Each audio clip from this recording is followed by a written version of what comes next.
뭐 이런 진행이 서툴러서 각자 먼저 소개를 할까요? 아니면 안수님 먼저 시작하는 거예요? 손다 아주 제가 두 분은 소개. 제가 그러면 간단하게 소개를 해드릴게요. 오늘 이 모임은 사이언스 월드는 두 분 다 사이언스 월드에 대해서 간단하게는 알고 계시고, 그죠? 오늘 선생님한테서 더 구체적으로 들어보시면 되겠고요.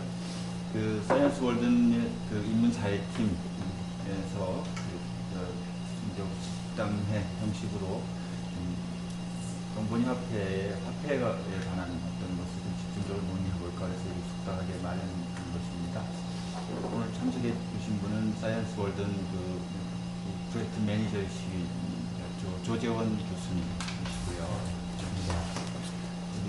인문사회팀의 팀을 맡고 계시는 동국대 한만수 교수님이시고요. 김면일 수도 있고 그렇겠습니다. 여기 송정훈 박사는 그 화폐론과 관계해서 연구하고 직접 하신 논문 주제는 미국 그 FRB에 대한 것이었다고 합니다. 그리고 여러 가지 정책 부분에서도 관여를 하고 이렇게 하는 독립 연구자입니다. 김정은 대표라고 해서 그런데 이분은 한발레츠가 시작할 때부터 지금까지 계속 그걸 갖고 있는 살아있는 역사라고 볼 수 있을 것 같습니다. 우리나라 지역화폐라고 하는 것을 얘기할 때. 그래서 우리 김정은 씨를 빼놓고는 또 얘기하기 힘든 정도로 많은 축적을 갖고 계신 분에서 오늘 이 논의가 좀 더 깊이 있게 되지 않을까 해서 이렇게 모셨습니다.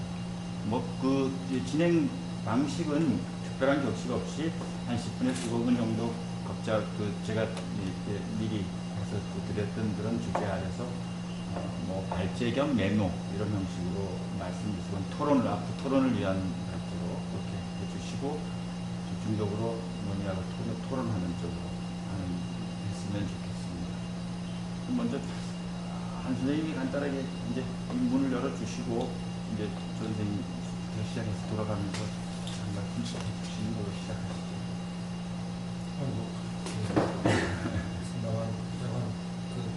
조재원 교수님 야심찬 기획으로 이제 사이언스 월드를 시작하셨고 또 구체적인 축 중에 하나가 이제 매우 중요한 게 동본이 화폐라는 아주 낯선 개념입니다만 아직 그것이 이상적이고 이념적인 구상 단계에 있고 그것이 앞으로 만들어 나가야 될 미래에 대해서는 많은 시행착오도 필요할 것이고 전문가들의 힘을 모아야 될 필요가 있을 것 같습니다.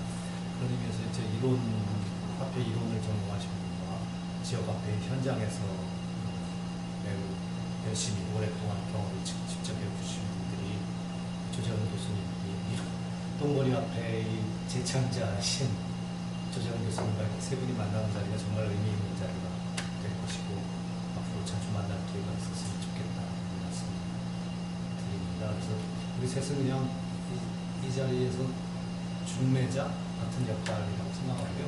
세 분이 주로 말씀 나누시고 저희는 거는 방식이 될 텐데요.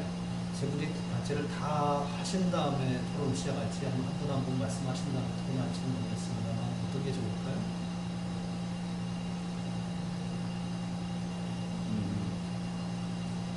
먼저 그래서 PPT를 다 준비하신 거예요? 준비하실 수도 있고 메모로 해도 그건 아무 관계가 형식과 관계가 없는데 일단 선생님께서 이 동본이 화폐의 구상이라고 하는 것과 지금 이제 한 3년 정도 경고하시면서 진행 경위 같은 걸 조금 간략하게 소개해 주시고 화폐로서는 또 어떻게 될 건가, 또 지역화폐랑 동본이 화폐는 어떻게 될 것인가, 요 간단한 발제 형식을 듣고 그 다음에 집중받게 좀 토론하시는 게 어떨까 하는 생각이 드는데 어떨까요? 그건 형식은 이제 정하면 저는 어떤 분이 우선 자리해 주셔서 감사드리고요. 사이언스 월드는 2015년에 공학자가 사회 문제를 어떻게 좀 풀어갈까 이렇게 생각을 하다가 이제 사회가 이제 다수가 행복한 길을 가는 방법도 이 가치에서 사회에서 가치가 굉장히 높지만 그러다 보면 이렇게 소외되고 신경을 쓰지 않게 되는 그래서 이제 복리적인 뭐 그런 측면 뒤에 남게 되는 분들을 위하는 길도 필요하지 않느냐라는 생각을 좀 하게 됐어요. 그 측면이 이제 공학자가 어떻게 해갈까 이러다가 이제 환경 이제 경제라는 말이 나오고 그 속에서 우리가 가장 어떻게 보면 평생 화두로 삼고 살아왔던 환경 오염, 특히 똥의 문제가 그 푸는 실마리가 되지 않을까. 그것을 다루면 우리 사회에서 굉장히 소외되고 또 가장 음지에 있고 가장 낮은 곳에 있는 분들한테 자연스럽게 혜택이 돌아가고 법이나 정부나 이런 방법이 아닌 다른 방법을 찾는 그 노력으로 시작한 것이 사이언스 월드입니다. 그래서 이게 국가과제로 선정이 되고 그 와중에 한 1년 정도 고민하다가 나온 개념이 동분위 학회고요. 그 이후에 대안적 민주주의라는 또 개념도 나왔고 몇 가지가 있습니다. 사실은 그래서 가장 먼저 나왔기 때문에 사이언스 월드는 이 사이언스 그 동분위 학회가 사이언스 월드의 이퀄 본격화되는 것이 있는데 그것은 아니고요. 동분위 학회가 이제 제가 제안을 했지 항상 진화라는 말을 어떻게 이해하실지 모르겠지만 이제 계속 변모하고 있고 액체처럼 기체처럼 이렇게 흩어져서 그 정체성을 만들어가는 그 단계라고 생각합니다. 그래서 이게 출발을 했지만 어디에서 어떤 모습을 갖춰지고 또 어떻게 우리한테 돌아올지 아직은 모르는 그런 개념적 화폐라고 생각을 하고요. 그 와중에 많은 스타디들이 공부가 있었습니다. 처음부터 이 모든 것을 알고 또 전공을 한 것도 아니고요. 또 공학자들이 여러 가지 지식적 한계도 있고 또 이게 사회로 나가기 위해서 어떤 절차를 거쳐야 되는지 잘 모르다 보니 많은 얘기도 듣고 또 공동체 혹은 이제 공동체가 아닌 사회 여기서 부딪힘도 있었고 좌절도 많았고요. 지금도 여전히 그 과정을 겪고 있다고 생각합니다. 그래서 지금까지 이제 모습을 좀 말씀을 드리면 동분위 학회의 자아가 어떻게 형성되고 있는 단계에서 지금까지는 어떻게 되어 있냐면 살아있으면 누구나 받을 수 있다.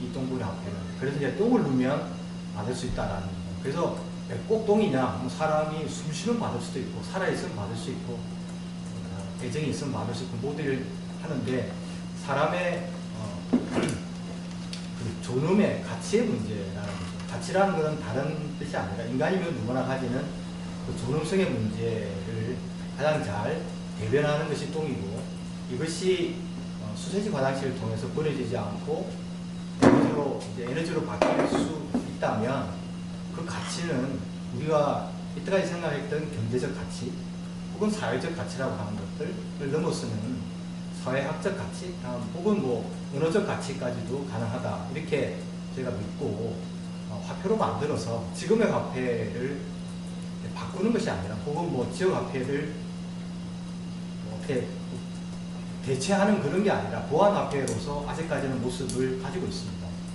그래서 특징을 몇 가지 저희가 이제 잡은 게 있는데요. 이 돈은 지금의 현금으로 바꿀 수 없다. 지금의 현금으로 교환도 안 된다. 그리고 매일 아침에 일어나면 받고 또 하루가 지나면 마이너스 7%씩 사라진다. 이런 원칙을 가지고 있습니다. 그 이면에는 가장 자연스러운 돈을 만들 때 우리 사회 문제가 가장 자연스럽게 풀려나갈 것이다라는 가설을 가지고 있는 겁니다. 그리고 돈이 사라지게 함으로써 돈에 대한 조금은 어떻게 보면 돈은 시그니파이어라는 수단인데 돈을 맹목적으로 좀 그 돈에 대한 돈이 하는 역할도 순비령도 굉장히 많고 뭐 이런 것을 충분히 고려하고 충분히 존중하지만 돈이 가지는 맹목적 면도 있으니까 그런 면들을 풀어나가기 위해서는 사라지게 만드는 것이 자연이 아니라는 자연스럽다는 거죠. 자연이 아니고 자연스럽다는 거고 경제학 이론보다는 그냥 자연스러움에 기반을 둔 것이죠. 다음에 이제 현금을 바꾸지 않는 이제 그것은 여러 가지 오늘 좀 얘기가 됐으면 좋겠고요. 그런 부분에 대해서.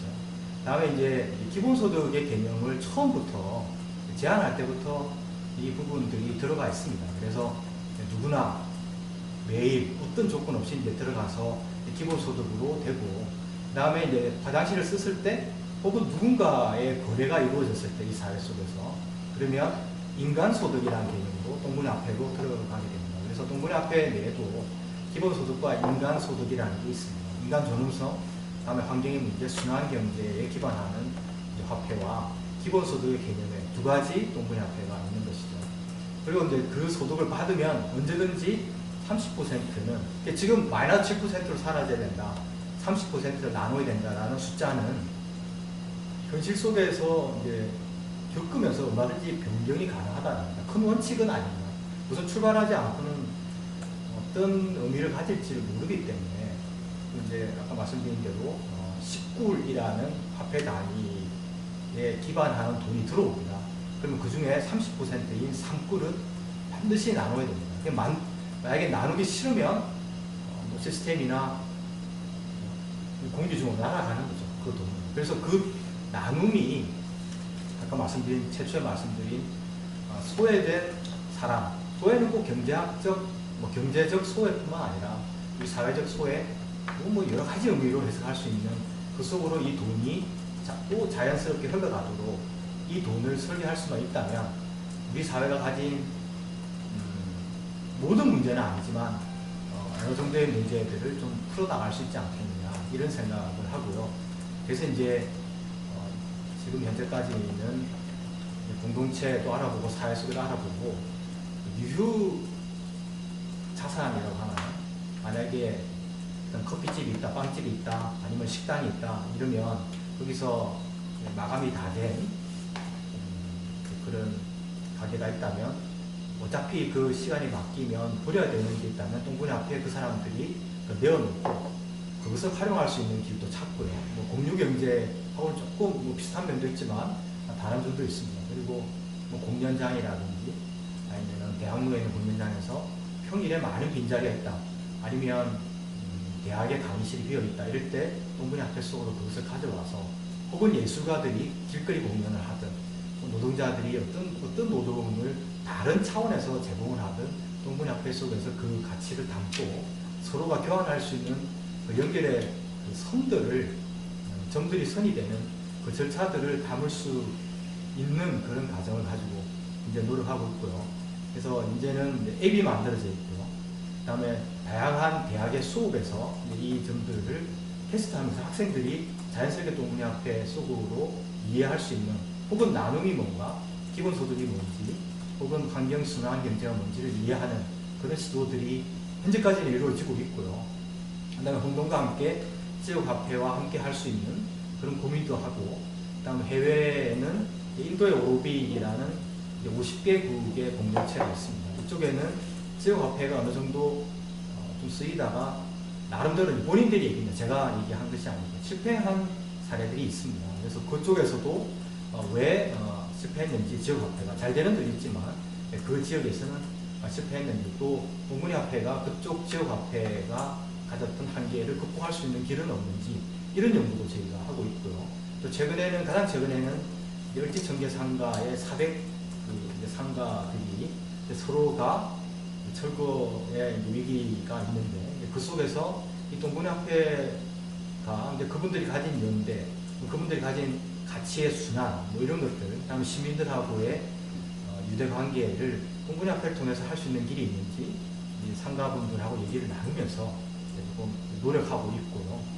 이제 마지막으로는 이제 동문회화폐가 지금 3년차 접어들었고 2년 많이 남았습니다. 그 사이에 어떻게 하면 이 정부 지원이 끝나면 살아남을지, 또 기여를 계속 할 수 있을지, 우리 사회에 어떠한 그 모습으로 남아서 기여할 수 있을지, 그 고민을 현재 하고 있다고 간단하게 정리를 드렸습니다. 아무래도 궁금한 점들이 좀 있으실 것 같으니까 그걸 좀 여쭤보고서 또 진행하는 게 낫죠. 그럴까요? 주로 아마 저 선생님 전 선생님 말씀하신 이 지금의 큰 그림에 대해서 두 분이 쭉 이렇게 묻고 대답하고 뭐 이런 식의 궁금한 것들을 따져보고 이런 거면 좋겠네요, 그죠? 좀 간단한 건 아까 이제 유유자산 설명하시면서 빵집에서 하루 일과 긁고 남아있는 빵을 버려야 되는데 그거를 똥분이나 배로 받는다고 하셨잖아요. 정확하게 받는 거는 뭐고 어떻게 하는 거예요? 이제 빵집에 그 계신 분이 빵 앞에 동굴 앞에 이제 앱이 있지 않습니까? 이게 이제 전자화폐로만 현재로는 가능합니다. 물론 카드화도 되고 다음에 앱 잠깐만 보여드리면 저희도 다운받을 수 있나요? 다운받을 수 있습니다. 근데 제가 사이트를 정확하게 이렇게 되어 있습니다. 되어 있으면 여기에 이제 그 기본소득이 들어옵니다. 매일. 그 다음에 거래가 이루어지면 여기에 인간소득으로 들어오게 되어 있거든요. 그러면 이게 이제 자기의 계정에 따라서 이 QR코드를 만들 수가 있습니다.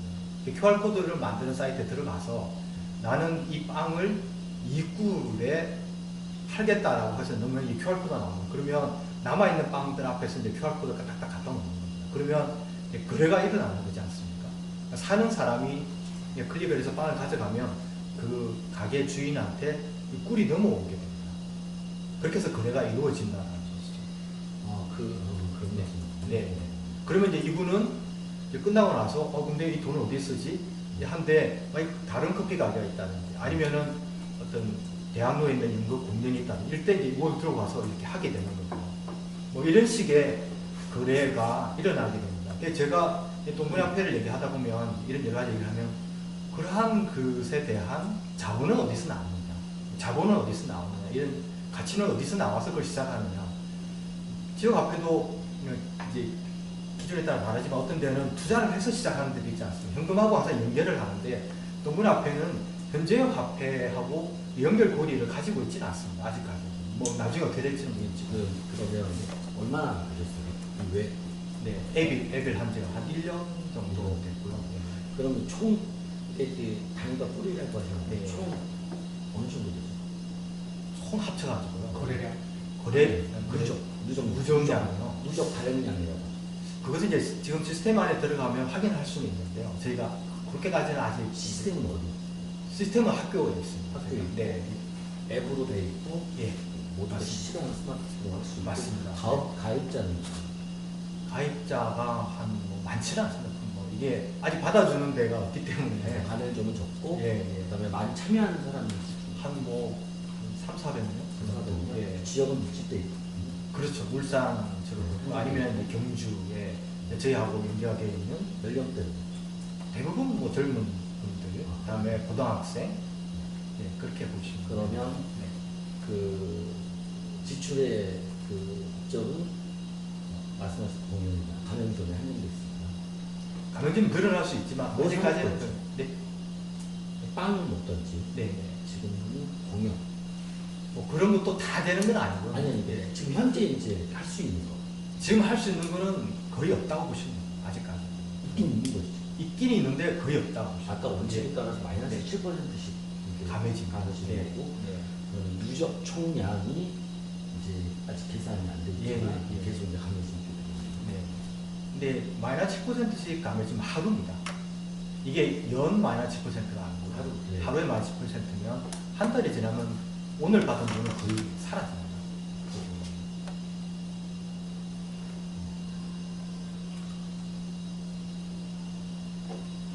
그러니까 거의 가상적인 실험이고 네, 실험도 사회에서 안 돼요. 활용되는 것은 거의 없다. 미미하다 이렇게 보는 거거든요. 저희가 근데 이거의 형식을 이렇게 보면 그럼 하여튼 가령 매일 한 번에 이 어떤 소득이든 간에 똥을 싼다는 전제로 하면 모든 인간이 전제로 했을 때 이걸 뒤에 그걸 처리해서 자원화하는 인간은 또 별개로 치고 10불씩 매일 받는 거죠.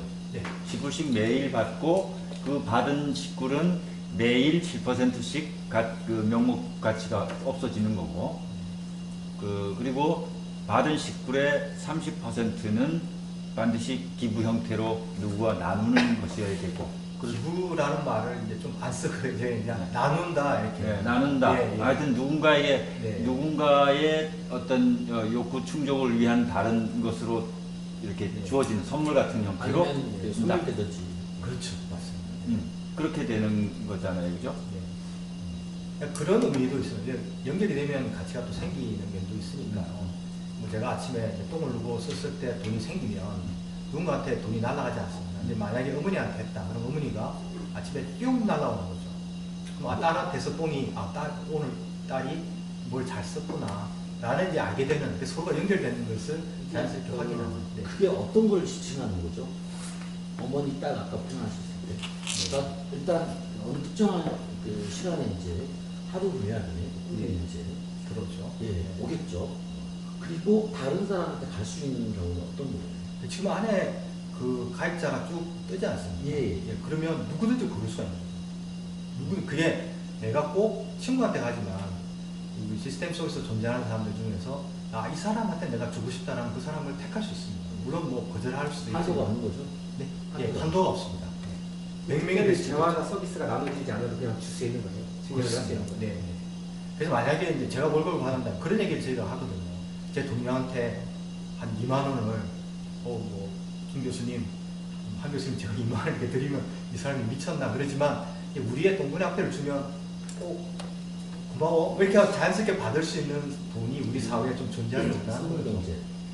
선물 경제도 제가 고민을 많이 한 건데요. 선물 경제에서도 많이 가져왔는데 선물은 어떻게 보면 좀 부담이 되기도 하는 면도 있지 않습니까? 근데 그 마실 모스가 얘기한 것에 보면 어느 정도는 조금 이제 심리적 부담 같은 게 있는데 우리는 부담 없는 선물 이렇게 좀 이해를 해주시면 되거든요. 선물 경제도 기본적으로 이 쌍무적 관계가 기본적으로 존재되어 있어야 되는 거니까 여기는 그런 게 없다는 거죠. 네, 맞습니다. 그리고 마이너스 10%는 계절 그렇게 생각하십니까? 계절이 무슨 말이에요? 강간 같은 게 있죠. 11호 계절. 네. 그러니까 그런 그런 이제 처음에 이제 그렇게 얘기하면 그때 이제 우리 한 선생님한테 말씀드렸더니 어디 이제 참고를 하셨느냐 했지만 사실 직감적으로 사실 그것을 디자인을 했습니다. 처음에. 그러세요? 예, 했는데 그 이름도 돌시기도 전에요. 그러니까 그런데 이제 그런 좀 쳐주시네요. 아닙니다. 그런 건 절대 아니에요. 제가 아까 말씀드린 것처럼 저는 기본적인 이 화폐를 만들 때 가장 저한테 기본된 게 뭐냐면 자연스러운 것을 만들고 싶었어요. 뭐가 돈이 우리 사회에서 자연스럽게 될 수 있느냐. 금고 안에서 녹아내려야 된다 저는 생각을 하거든요. 그래서 그게 태어나면 죽고 다시 또 태어나고 하는 것이 자연이라면 가장 자연스러운 거죠. 엔트로피 법칙이 이제 맞아야 되는 거죠. 네, 그죠? 네, 맞습니다. 그런 과학적인 생각이 있으니까 이제 자연 연결되는 거예요. 근데 생명이라고 하는 거는 이 네거티브 엔트로피잖아요. 살아있는 동안. 그것도 자연스럽다 생각합니다. 예를 들어서 그렇죠. 제가 돈을 자본을 찾기 위해서 막 이렇게 욕망을 내는 것도 어떻게 보면 자연스러운 거라고 생각하거든요. 그런 모든 것을 안을 수 있는. 그러니까 이게 어떻게 보면 그런 이게 엔트로피나 네겐트로피나 사실은 하루가 24시간이라고 하는 절대적인 자연 시간을 당기거나 이렇게 할 수는 없어요. 그렇잖아요. 그건 불가능한 거죠. 근데 이제 경제학에 보면 어떤 말인지 다 아시는 얘기 하는 건데 타임 밸류 오브 머니라고 시간을 집어넣어가지고 바꾸는 거예요. 예를 들면 다 아시는 얘기니까 하고 제가 아파트를 한 채를 지어가지고 돈을 벌려고 생각해요. 근데 저한테는 돈이 별로 없어가지고 그게 한 100억이 드는데 30억밖에 없어요. 그러면 제가 100억을 모으려면 10년이 걸리거든요. 그럼 10년의 자연시간 극복을 못하는 거예요. 나의 한정된 자원과 한정된 시간 하에서는 극복을 못하는 건데 마치 이제 타임머신처럼 그걸 압축적으로 당겨볼 수 있는 거죠. 그러니까 뭐 환경 상태학 얘기에서는 그 이제 사실은 뭐 현재 자원을 쓰는 거는 미래에 대한 착취 이렇게 표현하기도 하잖아요. 그런 맥락에서 보면 이 타임밸류 머니라고 하는 것은 내가 미리 가져오면 대출을 받는 거죠. 가져오면 10년을 기다리지 않고서도 바로 다음 해에 그걸 할 수가 있는 거죠. 그 타임머신이 될 수 있는 거죠. 그래서 가요 지금 존재하고 있는 그걸 이제 신용이라고 하잖아요. 걔네들이 이제 금융하는 데 좀 유리하게 쓰는 신용이라고 해서 내가 현재 제약 조건을 이겨내기 위해서 그 돈에다가 시간을 붙여서 하는 거다라고 얘기하고 그게 사회의 긍정적인 모습을 갖춰줄 수도 있다. 그 얘기를 하죠. 근데 반대로 그게 아니라 어마어마한 이 사회를 무너뜨릴 수도 있다. 두 가지 박스 잡은 거는 그 얘기가 나옵니다. 그게 이제 한 줄만 나와서 이걸 다 파괴시켜버릴 수 있다라고 이렇게 하는 거 이 존 노의 사례 이름이 LAW 존 노인데 한글 번역 부르면 로로로 돼가지고 그게 사람 이름이 제일 안 나와요. 가로치고 원하는 의미가 안 나와요. 존 노라는 사람은 원래 영국 같은 경우에는 우리가 지금도 나누지만 영국은 파운드 스털링을 쓰거든요. 라고 얘기하면 틀린 말이에요. 잉글랜드만 파운드 스털링 쓰고 지금도 여행해보시면 아시겠지만 스코틀랜드는 파운드 있죠. 달라요. 근데 원래 얘기대로 하면 스코틀랜드는 상호가 금융이 엄청나게 발달한 도시거든요. 두 개 이제 브리티시가 되면서 이제 영국 영연방이 발달했다 뭐 이렇게 얘기를 하는데 상호가 금융이 발전한 거고 존노라는 사람이 도망을 오는데 영국 잉글랜드로 가지 않고 프랑스로 가요. 그래서 프랑스에 사귀고 싶다고 하고 꼬셔가지고 루이 16세로 하여금 당시엔 금이 없으면 그걸 어떻게 만들까 고민을 하게 되는데 담보가 꼭 금은 아니다. 담보가 좋으면 그거를 담보로 돈을 만들면 되지 않느냐. 정확히 얘기하면 국채를 발행할 거예요. 캘리포니아 아주 좋은 땅이 담보로 마련하죠. 실제로 나중에 얼마 전 지나고 나서는 캘리포니아를 진짜 가보는 프랑스인이 있었던 거예요. 밀림밖에 없어요. 그러니까 값어치를 가지는 화폐라고 하는 게 어떤 담보가 발행되면 그게 금이 아니라 금주화가 아니라 종이도 될 수 있다는 거죠. 이 사례는 또 하나 사례가 있어요. 유명한 얘기로 히틀러를 눈물을 흘리게 했다는 그 제목은 라이스방크의 총재였던 그 샤우트라는 사람입니다. 돈을 만들어야 되는데 금이 없는 거예요. 그래서 그럼 토지로 해라. 기가 막힙니다. 하고 하는 거죠. 그러니까 근데 이 두 가지 사례는 아주 우리가 흔히 얘기할 때 화폐 제도를 가지고 사기를 치는 얘기라고 해요. 토지를 담보로 화폐를 마련하는 것. 역사에서 중요한 거죠. 박사님 그런 사기꾼도 있고 어떤 데는 아주 생산적인 일을 하는 사람도 있다라고 얘기할 때 베이레르 형제 프루동주의자였고 그러니까 그 파리 세계 박람회를 최초로 개최. 그래서 돈이 왕님들이 만들고 돈이 생산으로 들어가가지고 국가의 부를 이렇게 하거나 국민들에게 실질적으로 도움이 되어야 합니다. 라고 주장한 거를 실현시킨 사람은 금융의 생산적인 기능, 어떤 사람은 프루동주의자였던 그 베이레르 형제 크레디 모빌리에를 만든. 그래서 하나는 되게 긍정적이고 하나는 아주 나쁜. 이렇게 의미가, 사회적 의미가 있었죠. 이제 또 메이저 혹시 클리프 더글라스라고 혹시 들어요? 기본소득 얘기가 매번 나온 사람이에요. 그러니까 아까 인간의 존엄이라든가 숨쉬는 것까지는 그렇게 깊이 나가지 못했어요. 20년대 30년대 한참 활동을 해봤는데 소셜 크레딧이라는 표현을 써요. 사회 전체가 지속 가능하고 의미가 있고 그러면 금융자구가들이 생각한 돈으로 많이 많다. 이렇게. 그래서 지금까지 얘기를 이렇게 보면 그러니까 금융 혹은 돈이 가지는 사회에 기여하는 그런 부분도 있고 혹은 제도를 잘못 만들어가지고 사회 자체를 파괴시켜버리는 경우도 있고 근데 그 틈바구니 내에서 어떤 사람들은 의미를 기본소득 같은 맥락이 있어요. 메이저 클릭 같은 의미를 찾아가는 그런 활동도 있을 수가 있어요.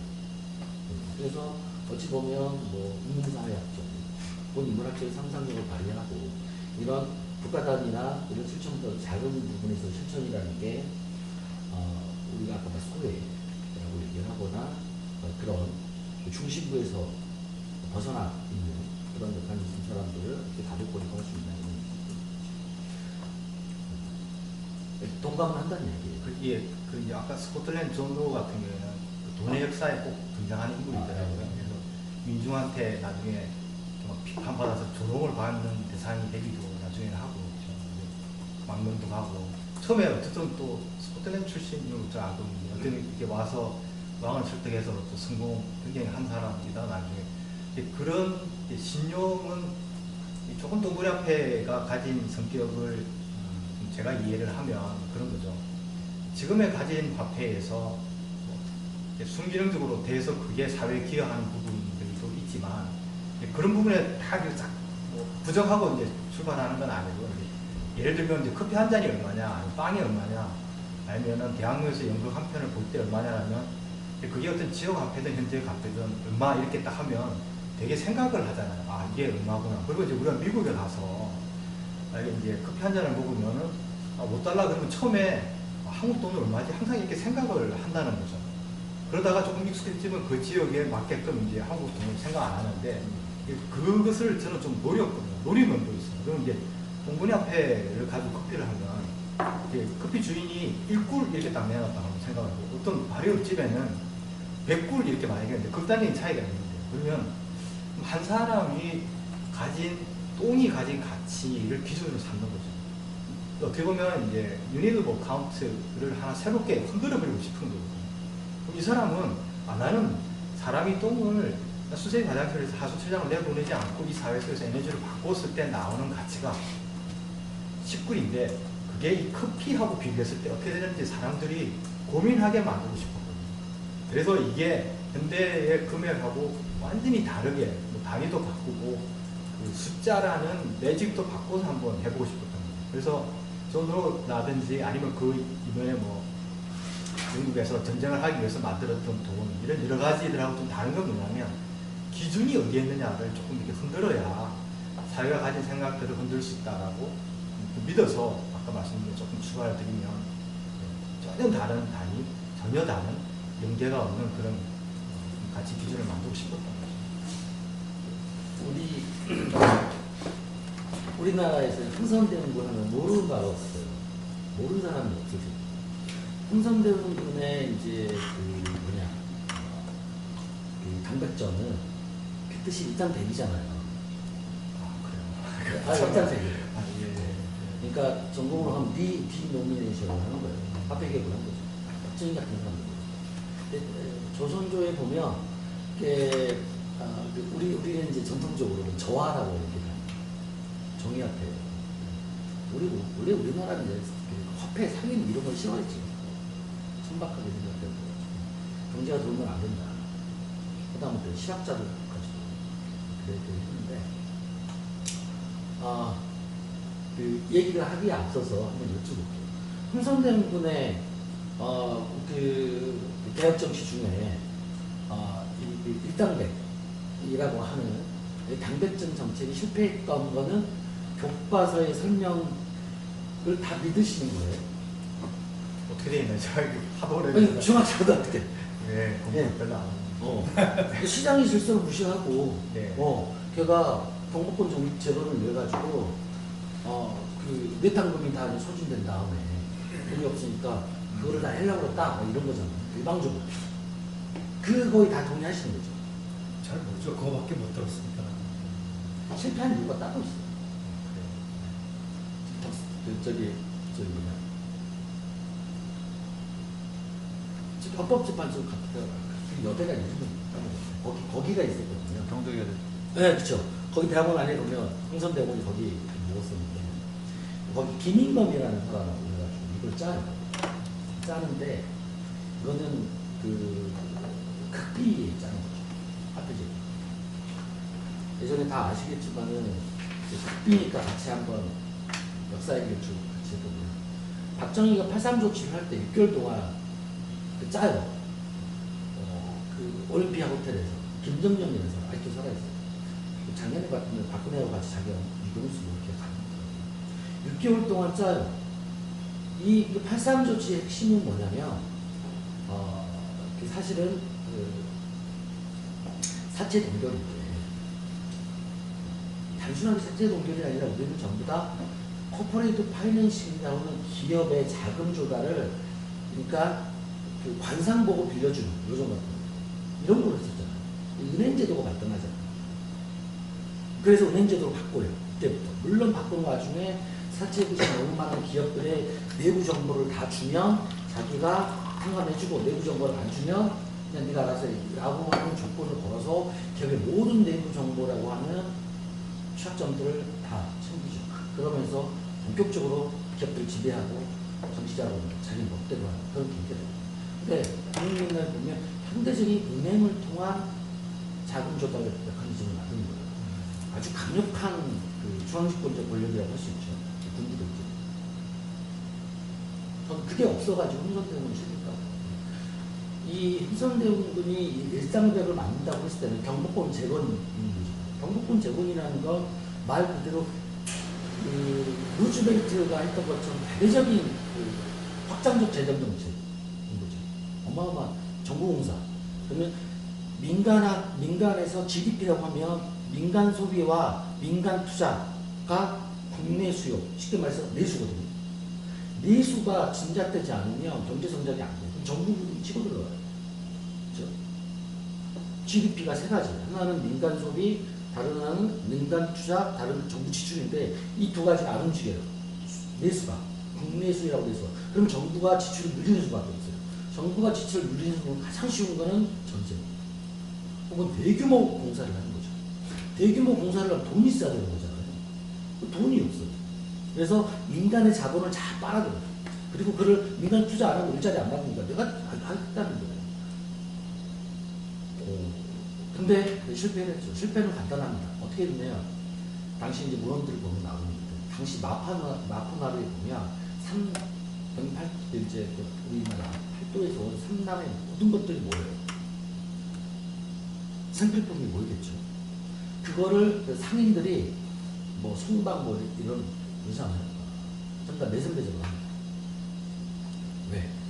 화폐 제도가 바뀔 겁니다.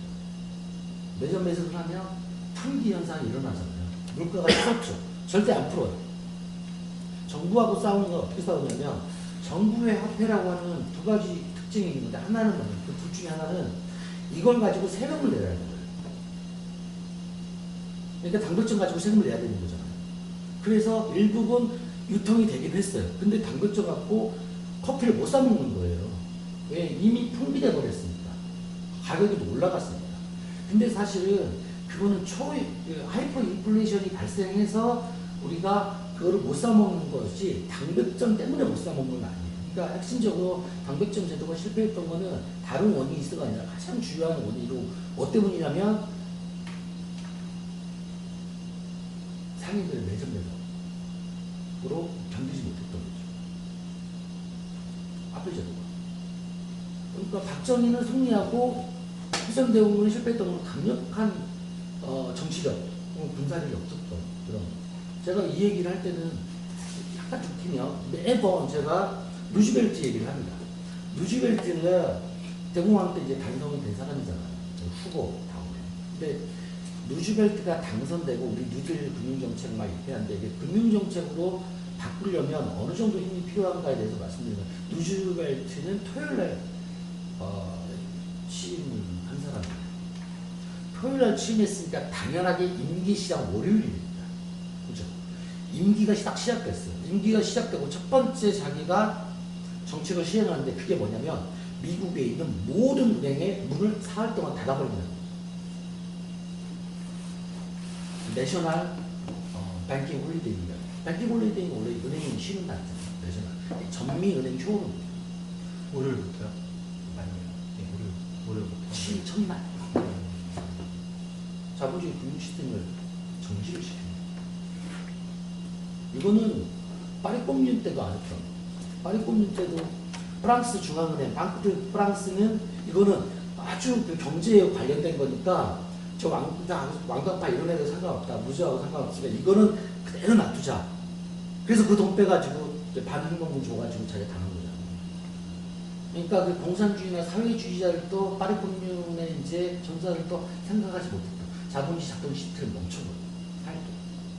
살도가 뭐하냐? 긴급 은행법을 만들어.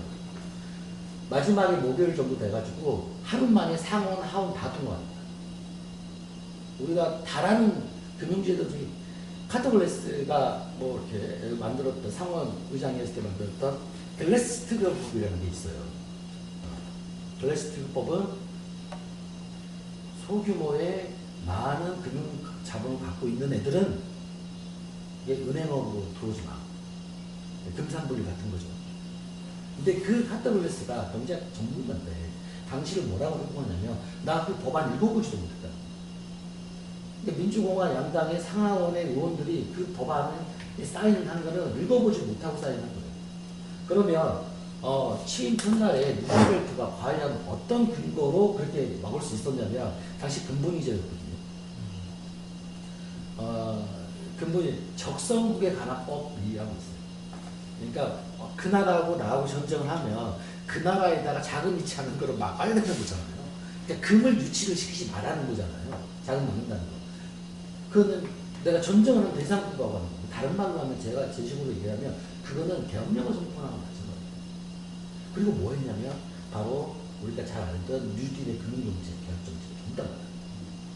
뉴딜 정책이 뭐 목소리들이 어쩌고저쩌고인데 근데 그게 가능하려면 뭐냐면 취임 첫날 딱 예를 들어서 우리 촛불 정부로 문재인 정부가 탄생했어요. 올해부터 시임을 하죠. 우리나라 모든 은행 문을 닫아. 쉬라는 얘기가 아니라 전부 다 은행법을 뚫어오죠. 그러면 아까 제가 루즈벨트 얘기했고 박정희 얘기했고 흥선병도 얘기했잖아요. 금융개혁의 수준이라는 건 이 정도다라는 말씀을 드리는 거고 나는 이제 본격적으로 좀 얘기 드리면 우리는 이제 화폐 기능에 대해서 좀 얘기를 드려야 될 것 같아요. 화폐 기능. 화폐 본질 기능 실체가 있는데 얘가 전공자가 아니면 이런 얘기를 들을 필요가 없는데 화폐를 좀 고민하려다 보면 반드시 얘기를 거쳐야 돼요. 의견마다 다 다르겠지만 화폐의 본성은 예를 들면 화폐는 created by law 그러니까 화폐는 법에 의해서 창조된 것이다. 그래서 화폐에 대한 이론은 theory of money라고 하는 것은 어떻게 돼야 돼? 라고 얘기를 하면 이것은 리걸 히스토리다. 법의 역사다라고 한 사람은 게오르 크납이라는 사람이고 우리말로 하면 국정화폐설을 주장하는 사람. 국정화폐설. 화폐의 본질을 권력이라는 거죠. 게오르고 신벨도 결코 다르지 않아요. 자, 저는 이렇게 얘기하고 싶어요. 화폐 본성 기능 실체가 있는데 화폐의 본성이라고 하는 게 법에 의해서 창조된 권력의 결과물이다라고 하는 거를 그래도 되고 안 해도 돼요. 농구님은 그렇게 얘기 안 하겠지만. 근데 이게 문제가 되는 건 뭐냐면 본성이 아니라 기능으로 옮아져 버려요. 제가 그렇게 얘기하면 안 된다는 거죠. 화폐 기능. 화폐 본질이라고 하면 이거는 뭐냐라고 하면 우리가 화폐가 노동의 생산물이고 상품이고 이런 게 화폐 본질이 아니라고 저는 생각해요. 그럼 화폐 실체일 뿐. 뭐가 화폐 본질이냐? 기능이다. 화폐 기능. 화폐 기능은 6가지가 있습니다.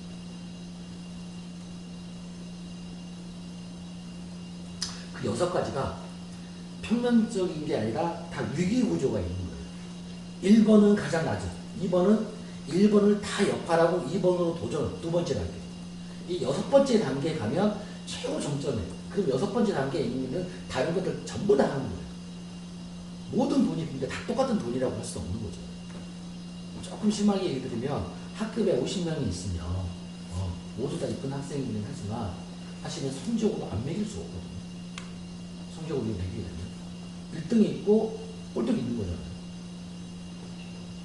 화폐 기능은 이렇게 보는 거예요. 아주 위기적이라는 거죠. 그러면 화폐 기능을 예를 들게요. 화폐 기능의 첫 번째 기능은 가치 척도예요. 아주 쉽습니다. 가치 척도. 가치만 척도하면 돼요. 예를 들어서 이게 다 화폐예요. 6가지가. 아니, 6가지입니다. 여기 있는 이게 다 화폐라고 쳐요 일단. 자, 그게 화폐라고 치면 이것들은 공통적으로 가치 작동을 할 수 있어요. 그러면 화폐라고 부르죠. 가치적으로 논하면 안 부르죠. 근데 두 번째부터 되게 어렵어요. 두 번째가 뭐냐? 가격의 표준입니다. 프라이스 스탠다드죠. 근데 스탠다드를 번역할 때 우리나라 사람들이 두 가지로 번역해가지고 이 스탠다드의 정확한 의미를 잘 이해를 못해요. 스탠다드는 우리 전통적인 경제학의 전통에 따라서 역사에 따라서 골드 스탠다드, 본이제라고 하면 돼요. 근데 번역을 골드가 붙을 때는 본이제라고 하는데 앞에 프라이스가 붙어가지고 뭐라고 하냐면 도량형이라고 번역. 그래서 이거를 이해를 못해요. 지금도 그렇습니다. 지금도 많이 인물에 넣고 쓰이고 안 돼. 절대 도량형이 왜냐면 가격의 표준이라는 건 뭐냐면 잣대 같은 거잖아요. 아까 교수님께서 말씀하신 그 얘기예요.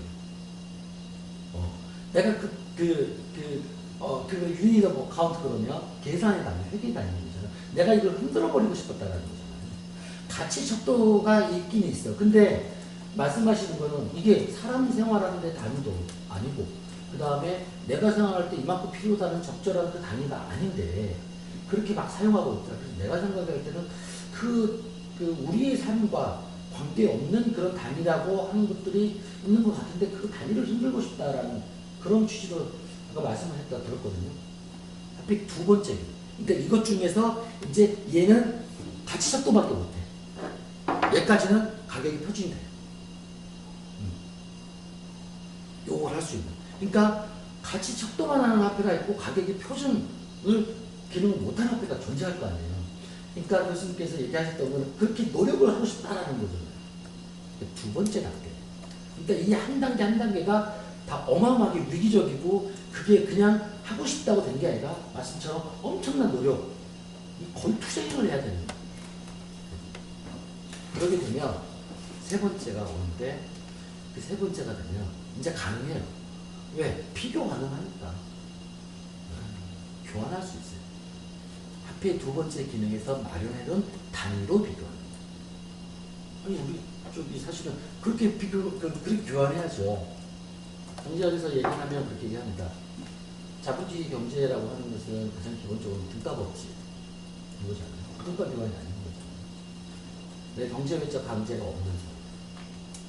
내가 이거 하나를 갖고 와갖고 그래서 우리 아주 이쁜 파카가 있다고 지금 친구한테 노스페이스 있다고 바꾸자 합의했지. 그 경제외적 강제 즉 평균인 거잖아요. 그러니까 계산 단위가 다른 거죠. 그렇죠. 이런 거는 등가의 법칙도 아니고 그러면 너무 당연하게 첫 번째, 두 번째 화폐 기능 올라올 때 너무 힘들었지만 두 번째가 되자마자 아주 다동으로 유통 기능이 되는 거예요. 유통의 매개가 되는 거예요. 그죠? 여기서 잠깐 제가 몇 가지로 빠져나가가지고 우리 이제 통화주의 얘기하고 케인즈주의하고 막 그러잖아요. 케인즈주의에서 화폐를 보는 관점, 통화주의에서 화폐를 보는 관점이 이건 족보가 다르지 달라요. 케인즈주의에서는 화폐를 뭐라고 보냐? 가치가 있는 것이라고 봐요. 통화주의는 어떻게 보냐? 유통의 기능이 있는 것이라고 봅니다. 세계관이 완전히 달라요. 그러니까 케인즈주의에서는 경제를 어떤 시각에서 보냐면 수요의 시각에서 봅니다.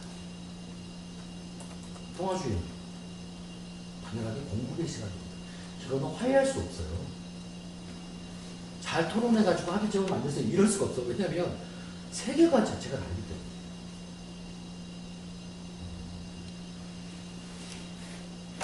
근데 통화주의는 아까 말씀드렸듯이 프리더만 같은 사람은 유통의 매개라고 했잖아요.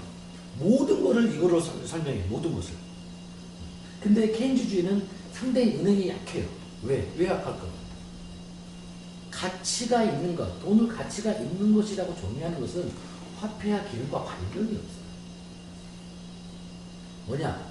가치가 있는 것이라는 화폐의 무엇이냐라고 하면 실제 본질, 본성의 기능이 아니고 그 뭐냐면 화폐가 가지는 유용함, 사용가치, 유스밸류 혹은 유틸리티, 효용. 쉽게 얘기하면 유용성이 있다. 이것에 비해서 여러 가지 화폐에 비해서 이게 화폐로 됐으면 좋겠다 그러면 일단 세 가지 조건까지 다 만족시켰다 그래요, 화폐 기능을. 근데 다 똑같아. 그러면 유용해야 될 거 아니에요. 예를 들어서 나누기가 편해야 돼요. 가분성. 나누는데 얘가 금방 부스러지면 안 돼요. 그렇죠? 견고해야 돼요. 그것도 나누는데 가분성 가지고 다니기가 불편하면 좀 어렵겠지. 그런 것처럼 그냥 화폐라고 하는 것이 갖고 있는 유용함의 속성이 하나가 바로 가치가 있다는 거고, 가치가 있다는 점은 왜 화폐를 내가 가지려고 할까? 내가 이거다고 바꿔먹으려면 내가 바꿔먹으려고 하는 이유는 뭐냐면 이게 필요함이고 이 유용함이 있는 거잖아요. 예를 들어서 이거를 내가 갖고 와가지고 물 먹을 수도 있고 아니면 이거 가지고 물 풀 수도 있고 그 유용함 때문에. 그래서 사실은 민주주의 경제학에서는 보면 화폐를 사고 하기가 되게 어려워요. 그런데 핵심적으로 그러면 통화주의가 화폐의 뭐 이런 건데 세 번째 단계인데 이 화폐의 그 세 번째 기능까지를 화폐가 통상적으로 갖는 거라고 해요. 그러니까 뭐냐면 진정한 화폐는 아직 아닌 거예요. 진정한 화폐가 되려면 네 번째 단계에 올라서야 돼요. 갈 길이 아주 머네요. 되게 재밌어요. 마지막에 왜 제가 이 얘기를 우리 똥보리 협회가 갈 길이 아주 멀다는 뜻이에요. 얘기 안 했을 거예요. 근데 왜 나중에 얘기를 몰랐어요. 이런 거 공부 안 하고 저는 했었네요. 근데 보면 그래서 이 얘기 아까 해주신 얘기가 다 이렇게 보면 다 맞춰주는 부분이 있어요. 그 짤 수 있어요 이렇게. 제가 한번 전된 것 같아요. 그러니까 아니 다 짤 수 있어요. 그래서 보면 네 번째가 뭐냐면 말 그대로 이제 같이 보면 이제 그 계란 껍질을 깨고 남은 거예요. 이 네 번째가. 네 번째가 핵심 중에 핵심인데 그 네 번째가 얼마나 어렵냐면 예를 들어서 우리 글로 읽기라도 얼마나 어렵냐면 막스 우리 경제학 대충 다 한 번씩 해봐요. 막스 경제학 박사하는 애들한테 화폐 기능 몇 가지? 왜? 어차피 수학 정석 볼 때도 집합은 다 해요. 왜? 세 가지를 보지 않아요, 되게. 그렇죠. 책들 보면. 6가지 나왔어요. 아, 그래요? 그러니까 그 6가지라는 사실 자체가 깜짝 놀라요. 전공자는 전공자 할 수 있어요. 모르면 내가 못 봐. 다시 한번 이렇게 생각하시면 전공자는 제 많은 갈등을 봤을 거 아니에요. 특히나 일본의 첫 장인데 수학 정석의 첫 장 집합은 잘하는 것처럼 여러 가지 우리가 문제집을 많이 사봐도 1장만 보는 게 많으니까 당연하게 집합은 전문가처럼 상품화폐장은 전문가가 되는데 6가지가 있는데 몰라요. 특히 축장은 몰라. 이 자본론을 쉽게 설명하신다는 무수히 많은 책이 있어요. 어떤 책도 금방 이 네 번째 핵심적인 거를 가장 중요하다고 설명한 책이 없어요. 한국어. 막상 가장 중요하다고 얘기합니다. 저번에 근원적 측정 얘기할 때 아니에요. 거기까지 안 해가. 진도가 거기까지 안 해가. 지금 1장이에요. 1장 아직 안 끝났어요. 오늘 축적 전에 화폐라고 축적은 화폐를 쌓아야 될 텐데 상품장 얘기해요. 상품 화폐가. 축장이에요. 축장.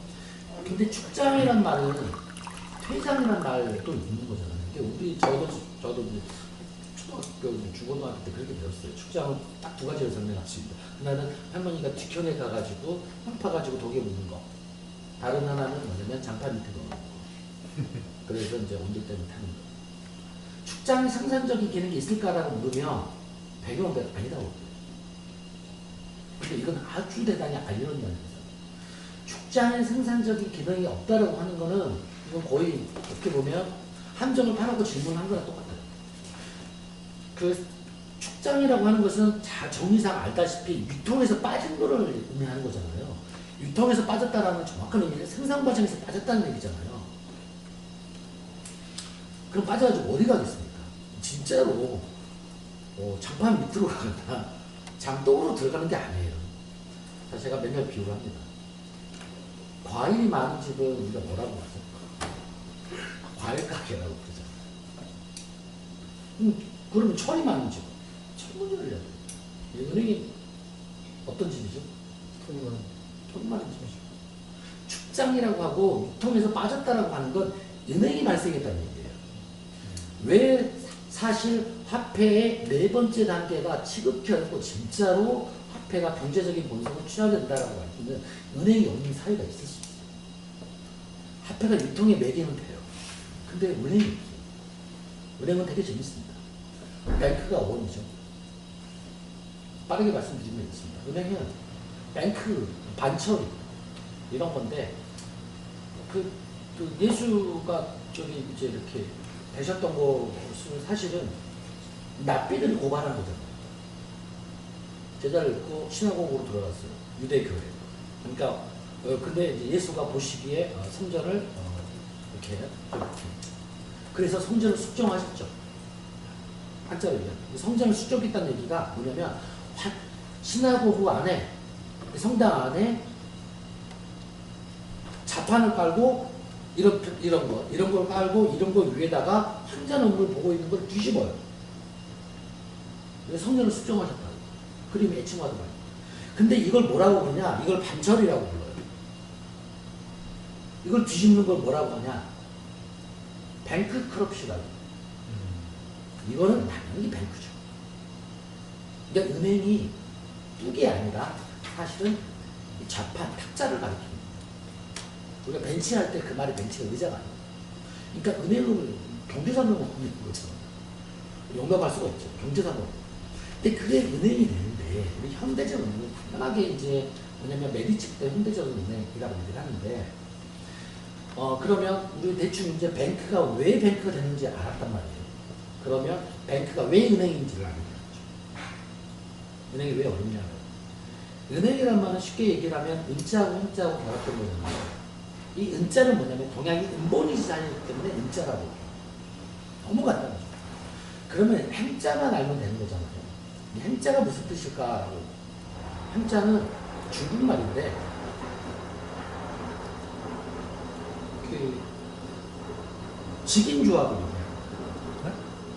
길드. 직인조합. 상인들이 거죠. 그러니까 아까 식으로 과일주처럼 은행이라고 하는 것은 네, 은이 많이 은을 쌓아놓고 있는 한전상 상인을 의미하는 거예요. 당연히 깡패도 있고 보부상도 있고 다 있는 거잖아요. 그래서 사실은 19세기 때 그 일본 사람들이 그랬어요. 자기는 은본이자가 아니고 은본이자.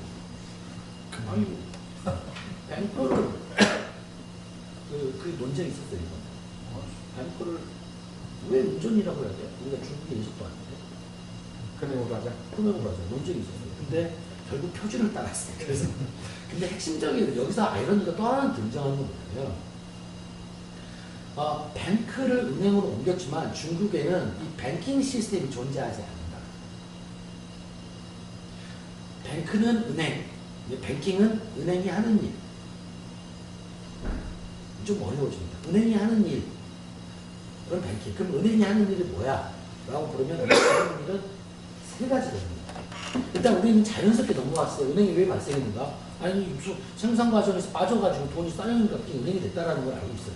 그리고 상인들의 이익이나 역사적인 실제로서 은행이 존재했다는 걸 알고 있어요. 언제부터? 옛날부터. 그렇죠? 근데 서양의 은행과 중국의 은행이 다르다라는 건 금방 얘기했는데 산업혁명 저는 그렇게 생각합니다. 산업혁명이 잉글랜드에 일어날 수 있던 건 잉글랜드 사람들 기술이 발전해서가 아니에요. 잉글랜드만 방적방직기가 있었던 건 아니었죠. 왜? 당연하게 어제 지나가던 벨기에 아저씨가 발견할 수 있는 거거든요. 더 크게 할 수 있는 유럽 전체가 공유하는. 그리고 사실은 잉글랜드는 섬이고 유럽에서도 동행하고 그러니까 과학기술 자체가 두껍고 없고 그러니까 누구나 접근 가능성이 있었을 거라는 거예요. 당시가. 그러면 왜 많은 나라들이 못했는데 영국만이 그렇게 산업혁명이라고 하는 대규모 공장 플랜트를 만들 수 있었을까라고 해서 단 하나. 그게 가능했던 이 뱅킹 시스템이 존재했기 때문에. 은행 시스템이 존재. 그래서 두 가지 용어가 나옵니다. 제가 뱅크에다가 ING 그러고 뱅킹이라 불렀고 다음에 또 시스템이라는 걸 불러준 거예요. 그러니까 은행을 돈이 축적해가지고 돈만 쌓인다고 해서 은행이 아닌 거고요. 또 하나 이게 무언가 은행이 하나 두 개만 있는 게 아니라 뭔가 국가 단위, 내셔널 와이드 단계에서 뭔가 있어야 되겠다는 막 생각이 드는 거잖아요. 파운드 스털링이라고 하는 것은 당연하게 잉글랜드에서다. 1844년에 드디어 영란은행, 잉글랜드 은행이 얻잖아요. 1694년에 잉글랜드 은행이 런칭을 합니다. 암스테르 은행의 모델로 발권부하고 은행부하고 갖고 미국 와가지고 그냥 돈이 제일 많아. 그리고 1840년에 네가 한번 해볼래? 그러니까 잉글랜드 지역에서는 네가 독점적으로 파운드 스틀링에 대한 발행 권한이 있어. 그러면 저기는 없어. 왜? 잉글랜드는 거기까지 못 미쳐. 딱 그런 거예요. 자, 그러면 뭔가 이제 생산과 연관을 시켜야 되는 거예요. 내셔널 와이드에서 이 연관을 시켜야 돼요. 이 연관은 되게 복잡해요. 영국은. 그래서 저는 훨씬 쉽게 얘기할게요. 아주 간단하게. 어떻게 하느냐. 미국이 중앙은행을 만들고 모든 기관 중앙 책무가 있잖아요. 레스폰시빌리티가 있어요. 모든 기관. 설립 이념이라고 하죠. 예를 들어서 학교는 공부를 열심히 하고 뭐 이런 거잖아요. 지금은 우리는 한국은 물가안정 금융안정이거든요. 미국은 지금은 세 가지죠. 뭐 물가안정, 그 다음에 고용의 극대화, 그 다음에 장기 국채의 금리의 완만화 이거. 근데 13년 만들었을 때는 완전하게 달라요. 이게 뭐 어떻게 다르냐? 그 이름도 어려요. 리얼빌 독트린. 리얼빌이라고 하는 것은 상업활동을 통해서 발행하는 은행. 그러니까 내가 상업활동이라고 하는 것은 그 장영자처럼 뻥튀기 해가지고 유통업이 아니라는 거예요. 실제로 내가 아파트를 만들고 하는 자재 사고 시멘트 샀다. 그걸 보여주면 그래 돈이네. 융통해주는 걸 리얼빌. 그러니까 연준이 이걸 했던 일은 내셔널 와이드 수준에서 뱅킹 시스템은 채 안 갖춰줄 수 있어요. 그러다 보니까 중앙은행 만들어서 야 리얼빌 독트린이라고 하는 상호보험을 전국적인 금에서 막 권장해요. 그러면 산업이 일어나겠죠. 적어도 전행이 없으니까. 돈이 없으니까. 두 번째는 조금 어려운데 그 뱅커스 억셉턴스라고 하는 건데요. 은행 인수 이런 건 간단해요. 수출하고 수입할 때. 그러니까 금방 알아요. 중앙은행의 미국 연준의 설립 이념이 뭐냐면 첫 번째 말 하나는 국내 경기 진작을 위해서 금융 시스템을 어떻게 관리해야 되는가를 고민했고 다른 나라 수출국가였잖아요. 수출입에 수출업자가 이걸 했는데 선적하고 어쩌고저쩌고 하려면 당연히 돈이 필요하잖아요. 그거를 그러니까 화폐 제도가 쫙 은행 뱅킹 시스템도 안 되고 내셔널 와이드도 안 되고 그러니까 이거 어음이라 끊고 가더라도 싱가포르였나 저기 뉴욕에서 하면 저기 NI에서도 해줘. 이런 거 로스안젤레스 해줘. 이런 거를 한 거죠. 그게 설립입니다. 그러니까 아까 영국 얘기도 영국이 그걸 한 거죠. 뱅킹 시스템. 이게 다시 얘기를 들어요. 뱅킹 시스템의 아주 핵심 중에 핵심이 뭐냐면 그거죠. 이제 은행이 하는 일을 제가 조금 전공으로 어렵게 얘기해볼게요. 은행이 하는 일은 세 가지로 나누는 일이 있습니다. 지급, 청산, 결제. 세 가지를 은행이 하는 일, 뱅킹. 지급은 페이먼트, 청산은 클리어링, 결제는 세틀먼트.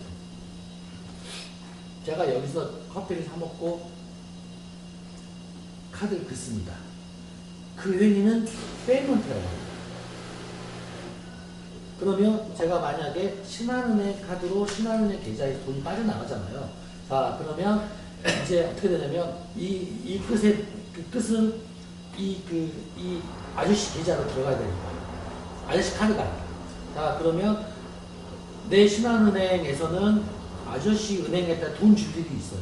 아저씨 은행이 있어야 되거든요. 아저씨 집으로 갖다 놓을 수는 없잖아요. 계좌가 있어야 돼.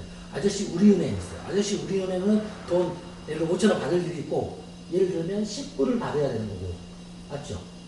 그리고 여기 누구예요? 여기는 저 같은 경우는 10불을 줘야 돼요. 그죠? 지급 의무가 있고 결제 받을 의무가 있어요. 이 두 가지가 이렇게 되면 트레이드 되면 그거를 클리어링이다라고 해요. 근데 우리는 어려우니까 지급 청산 결제라고 하지 않고 그냥 지급 결제. 그리고 내셔널 와이드 수준에서 지급 결제 시스템. 중앙은행, 한국은행 무슨 일 하죠? 지급 시스템 결제로 관리해요. 지급 결제 시스템의 플레이는 누굽니까? 개인이 아니죠. 누굽니까? 은행이죠. 은행을 관리해요. 핵심입니다. 그러면 은행만 있는 나라가 있을 수 있어요. 그죠? 그러니까 척장 기능을 해요. 은행만 있는 나라가 있을 수 있는데 이거 중에서 그러니까 은행이 생겼는데 내셔널 와이드한 수준에서 항상 전국적인 수준에서 얘가 이제 지급 결제 가능해야 되는 거예요. 화폐 기능. 그죠? 좀 아이디어 막 나오시죠? 아까 했던 얘기입니다. 어찌 보면 지역 화폐란 어떤 의미냐면 경제학에 볼 때는 꼭 진보적이라고 할 수 없어요. 여러 가지 의미가 있어요. 왜냐면 예를 들어서 100만 이하 도시라고 쳐요. 100만 이하 도시. 경기도가 우리나라 1,400조 정도 되잖아요. 우리나라 일당 전체 GDP가 1,400조 원인데 경기도가 350에서 380입니다.3경기도가 31개 시 자치구도 구성되어 있죠. 시군자치구. 자, 350인데 성남에 있는 성남에 한 3위, 2위 막 수원, 화성, 성남 이러거든요. 1등이 등 3등이. 근데 그 중에서 성남에 있는데 판교 테크노밸리 1번은 그 중에서 가운데 있죠. 성남 가운데 있거든요. 그러면 거기서 판교 테크노밸리가 1년 동안에 생산하는 게 얼마? 보면 72조예요. 엄청나죠? 경기도 전체가 350인데 성남도 아닌데 굳이 한 70 어마어마하거든요. 자, 근데 이렇게 생각해보죠. 거기에 있는 종사자, 파켓 테크노밸리에 있는 72조를 1년에 생산했는데 그 종사자의 70%가 거기 사람이에요. 성남 사람이에요. 자, 그럼 어떻게 될까요? 딴 데로 간다는 얘기예요. 돈을 여기서 벌어서 서울이나 다른 경기도 인근 지역에 가서 과자 사고 밥사 사고 돈 쓰는 거예요. 그러면 성남의 경제적 발전이라는 게 성남의 생산이라는 게 성남의 경제적 발전이나 이런 걸로 되겠어요? 안 된다. 이게 경제 발전이나 경제적 얘기하면 딱 두 가지인데 하나는 거기 있는 거주민들의 생활 수준의 향상이든지 아니면 경제적 복지의 그 재고든지 그 축이 하나가 돼야 되는데 안 된다라는 거거든요. 그런 문제가 있는 거죠. 그럼 성남에서 뭔가 경제 상업행위가 일어났는데 제조업이나 다 유통 다 상업행위가 일어났는데 그게 우리가 아니라 딴 데로 가. 그러면 그걸 뭐라고 끌어치려고 그러지. 싫지. 그래서 막어요. 나한테 번거리 여기서만 써. 근데 그게 국경을 이루고 있는 거죠. 그럼 상관없어. 근데 우리 리지널 커런시라고 했을 때 이제 약간 문제가 헷갈려요. 이런 문제가 안 도래할 수는 없어. 그래서 우리는 그 문제를 정면 돌파할 수 없기 때문에 그 문제는 얘기 안 해요. 얘기 되는 것 같아요. 광역단위냐, 기초단위 지역 화폐 문제는 조금 더 지금 문제 제기됐으니까 논의하고 여기 은행의 기능 부분 6가지를 같이 가는 거예요. 6가지 그러니까 지금 한번 결제 정리하고 시스템을 다른 얘기 더. 핵심이에요. 그러니까 아까 내가 줬다 뭐 이렇게 얘기하셨잖아요. 그게 지급 결제 시스템을 한 거거든요. 그래서 센터가 어디 있냐? 그걸 예를 들어서 센터가 없는 거잖아요. 이게 중앙은행만 있는 거예요 지금. 우리 옛날 모델을 하면 중앙은행 센트럴뱅크가 생기기 전에 그거를 지급 결제를 업무를 관장하는 데가 클리어링 하우스거든요. 청산소라는 거예요. 지금 그러니까 이렇게 이제 선생님 학교 내에 있겠죠. 그러면 지금 클리어링 하우스가 있고 그런 의미를 얘기해요. 근데 이 클리어링 하우스가 그래서 제가 그게 지역에 아까 질문이 그래서 그 지역에 밀집돼 있겠죠. 연령대가 어디예요? 이렇게 물어봤던 이유가 있는 거예요. 지역을 내셔널 광범위하게 할 수도 있어요. 왜냐면 전부 다 청산소가 전체를 관장할 수 있어요. 누가 반대를 안 하잖아요 지금. 근데 예를 들어서 지역화폐 같은 경우 반대할 수도 있어요. 경기 화폐인데 서울 지역 화폐 있다고 그러면 여기 쓰지 마. 일단 우리는 그런 건 없었죠. 그래서 그런 아이들 계속 생각하시라고 계속 얘기하겠습니다. 그러면 지급결제 시스템이라고 하는 건 어마어마하게 발전하는 거예요. 진짜. 이 중에서 지급결제 시스템을 하려고 몇 명이 있을까? 그 정도는 돼야 사실은 산업국가라고 할 수 있고, 그 정도는 돼야 이 산업이나 경제 발전에 금융 시스템이 적절하게 그 궤도에 오르는 거예요. 여러분, 마지막 단계가 이제 정점을 찍는 거예요. 아까 지역별로도 막 싫다고 그랬잖아요. 근데 일단 만들었어. 그러면 한 나라를 만들면 다 해야 되잖아요. 자, 이제 나라를 뛰어넘는 거예요. 나라를 뛰어넘을 때 그걸 뭐라고 부르냐? 월드머니라고 그러죠. 기축통화라고 그러죠. 화폐가 도달할 수 있는 마지막 단계, 기축통화.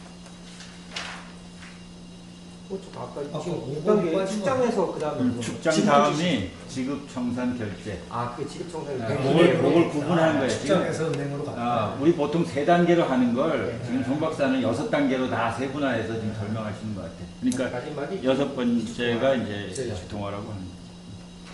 근데 이 세계화폐가 얼마나 어렵냐면, 이 세계화폐는 다른 말로 거기다가 스탠다드라는 말을 붙여주는 거죠. 그래서 똥머니제라고 하는 건 세계화폐 법을 낱말 그대로 이걸 다 해야 되는 거예요. 그래서 저희가 카툰에는 이제 스페인에서 쓰고 이태리에서 쓰고 하는 카툰을 저희가 그리고 있거든요. 그것도 이제 어떻게 보면 좀 이렇게 되고 싶은 거죠. 국경을 넘어서.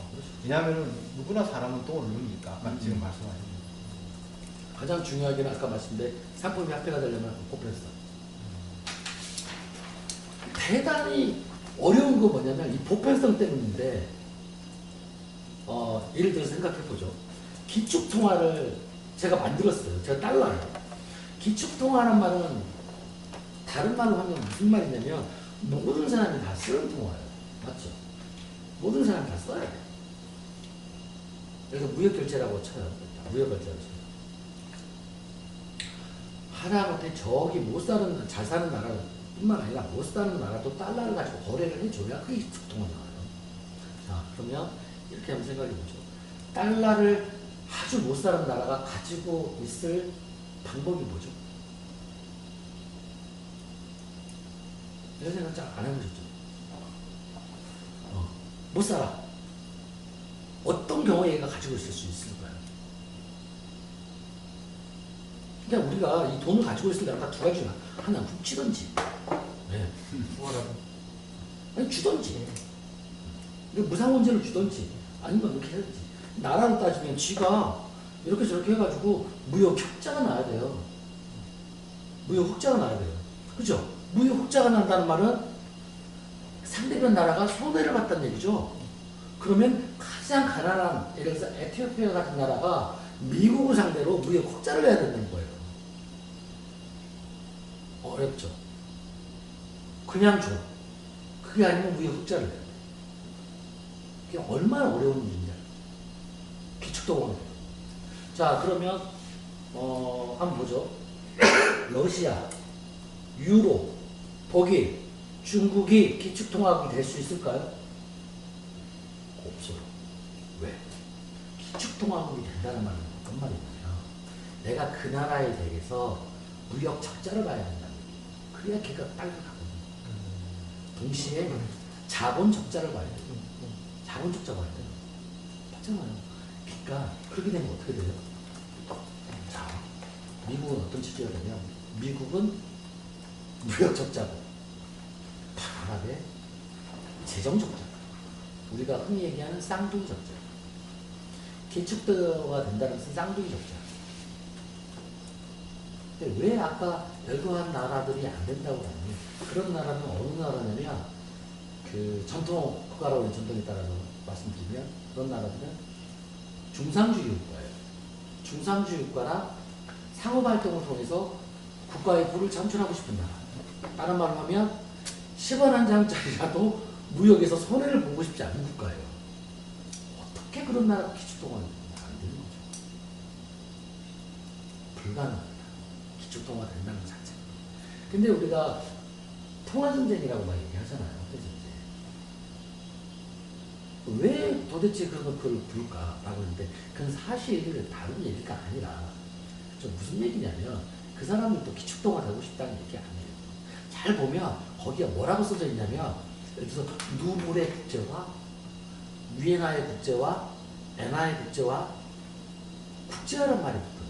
이 얘기가 사실 무슨 얘기냐면 전체 국제경제 질서에서 미국의 달러 가치의 변동은 어떻게 변하냐면 미국의 경제가 변하면 달러 가치 변동이 변해요.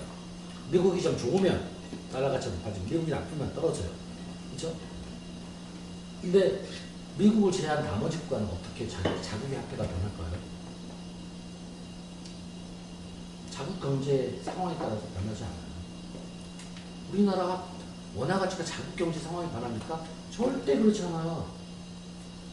뭐 때문에 변하는 거예요? 달러 때문에 변하죠. 그거를 다 아시는 얘기처럼 그걸 외환보유고라고 하잖아요.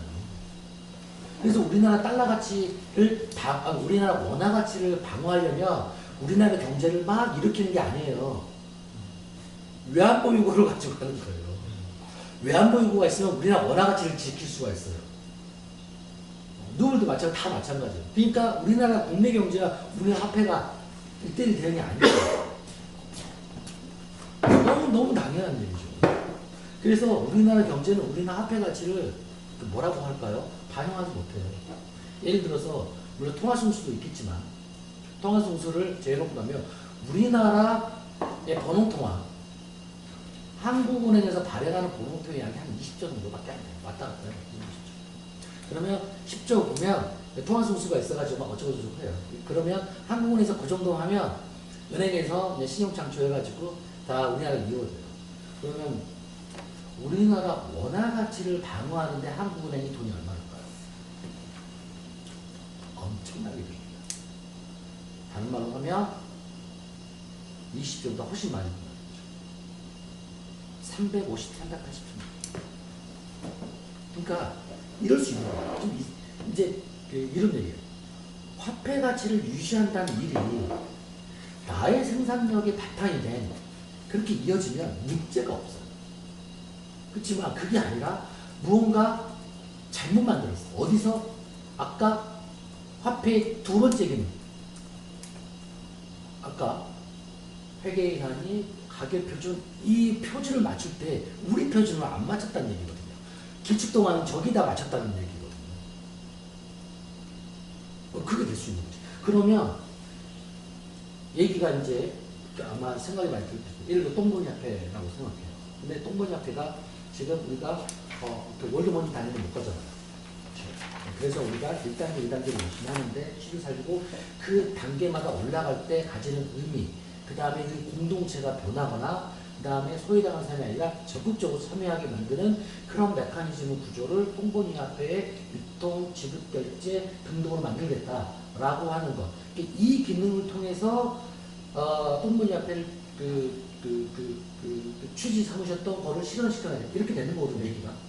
그러면 산불함으로써 기존에는 채권 채무로 관계에서만 지급 결제가 이루어졌는데 그게 아니라 내가 호혜롭거나 혹은 소외 이런 것들에서 아까 기부란 용어 쓰시고 싶지 않으셨고 그다음에 선물 경제라는 용어 좀 부담스럽다 하시는데 그건 다른 무언가를 실질적으로 내가 뭔지 데피니션 못하겠지만 실현시키는 거잖아요. 그렇죠? 우리가 기존의 제도권, 인류 역사에서 6가지 화폐 기능에서 특정한 걸 단계를 못 찾아가긴 하지만 그렇지만 그 중에 어떤 것들을 내가 연구를 해내면서 이걸 이루고 이렇게 하고 이렇게 하겠다. 그리고 그 다음에 사실은 똥 리사이클 시스템을 만드는 거죠. 이걸 하는 것은 똥보니 화폐를 만드는데 어떤 의미가 있는 거고 그걸 실현시키기 위한 공학적인 노력, 그 다음에 화폐적인 노력, 제도적인 노력, 혹은 인문학적인 성장의 노력이 있는 거다고 해서 가능한 거죠. 그래서 근데 저는 이제 일종의 화폐 대충 얘기를 말씀드렸으니까 화폐 기능을 쭉 얘기 드렸던 것은 어찌 보면 이 똥보니 화폐라고 얘기를 하는 게 아주 어려운 최고 단계로 못 간다라는 얘기를 드리기도 하지만 동시에 똥보니 화폐의 이러한 실험이라고 하는 게 어떤 평가 기준에서 평가를 받아야 됩니다. 평가 변수를 산출해내는 그런 걸로 화폐의 기능을 활용할 수 있다. 그 얘기, 이런 취지를 볼 수 있다. 이렇게 말씀 듣고 보니까 아주 지난한 길이라고 우리가 생각했던 것보다 훨씬 더 많은 배워본 거리거든요. 그런 생각하게 되는데, 그래도 이제 우리를 지향하는 것은 이제 보조화폐의 기능이니까 일단 이제 이 과정 이런 성격을 웬만큼은 갖춰야겠지만 보조적인 화폐니까 이것들이 기능은 다 그 정식적으로 유통되는 현물화폐들이 담당하고 보조적인 기능을 할 수도 있을 거잖아요. 그런 과정에서 이제 구체적으로 이런 뭐 6개면 6개, 3개면 3개의 기능들이 우리가 그 정규화폐의 기능을 어떻게 보조하면서 정규화폐의 역기능을 완화하는 그러한 기능으로 하나갈지 이런 것들이 이제 앞으로 실천적인 과제가 좀 많습니다. 저는 이제 근데 제 그 아까도 이제 말씀드린 보조라고 하는 거는 그 고민을 좀 많이 해봐야겠지만 이럴 수 있어요. 그러니까 그건 좀 우리 좀 제공해봐야 된다는 생각이 드는 게 하나의 시스템 작동 원리가 있으면 다른 건 버그예요. 그다. 예를 들어서 이제 지역화폐가 버그가 되는 거. 텔메털리가 아니라 버그가 아니라. 자, 근데 그렇게 존재하는 시스템은 되게 안정적이에요. 어떻게 안정적이에요. 버그가 없는? 중간이 있고 버그가 있는 건 전혀 문제가 안 돼요. 그러니까 그 정통이 있고 이단이 있는 건 문제가 안 돼요. 보완하고 전체 시스템이 업그레이드 가능해요. 그렇지만 시스템이 오퍼레이팅 시스템이 언제 뻑이 나느냐 아시겠지만 정통이 2개가 있습니다. 맞죠? 정통이 2개가 있으면 오퍼레이팅을 각자의 방식대로 하려는 거예요. 근데 말씀하시는 거 오퍼레이팅을 손 안 대는 거죠. 안 되는 거예요. 이 오퍼레이팅 시스템은 인정을 해. 그 중에서 이것만 하는 거예요.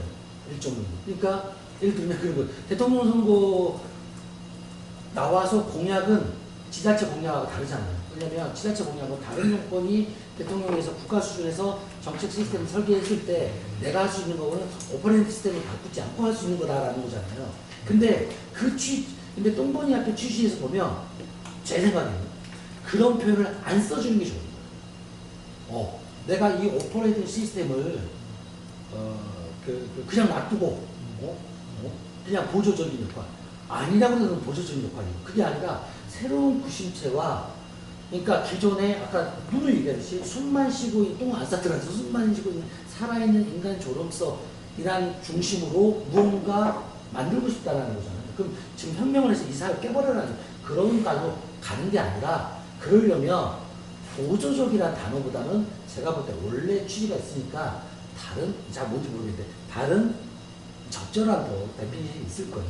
그렇게 해서 하시는 것이 더 적절하다. 왜냐면 이거는 이제 그 전공에서 그러시고 하여튼 그렇게 꼭 이런 표현을 안 쓰셔도 상관이 없어요. 그래서 하여튼 생각해보면 시스템이 작동이라는 취지 생각해보면 그래서 미국에 아시다시피 모르시죠? 많은 걸 몰라요. 달러는 리갈 텐더라고 써져 있습니다. 리갈 텐더는 그러니까 우리가 생각할 때는 피아트 머니는 강제 통용 화폐가 맞거든요. 이렇게 피아트 머니가 있어. 이거 화폐, 그럼 화폐.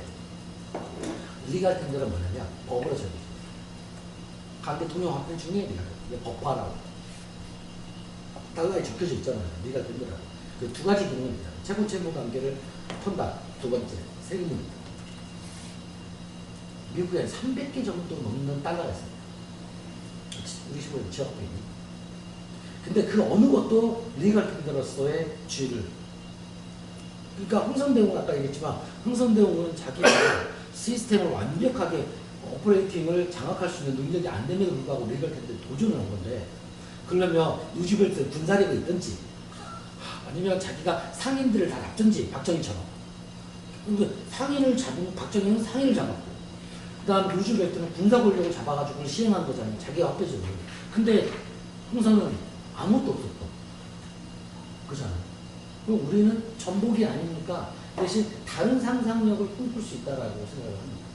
그리고 어찌 보면 꼭 이 화폐라고 하는 것이 6개 완성을 해야 똥보니 제가 정말 아이디어 좋고 자기 역할을 다 했네 라는 게 아니라 이게 왜 우리가 이 노력을 하면 그 작은 노력의 실천들이 기존의 화폐 시스템과 어떤 관계가 있으면 이런 얘기들을 많이 그 자체로서 존재 자체로서 의미를 가지거나 사람들과 토론 가능하다고 생각되거든요.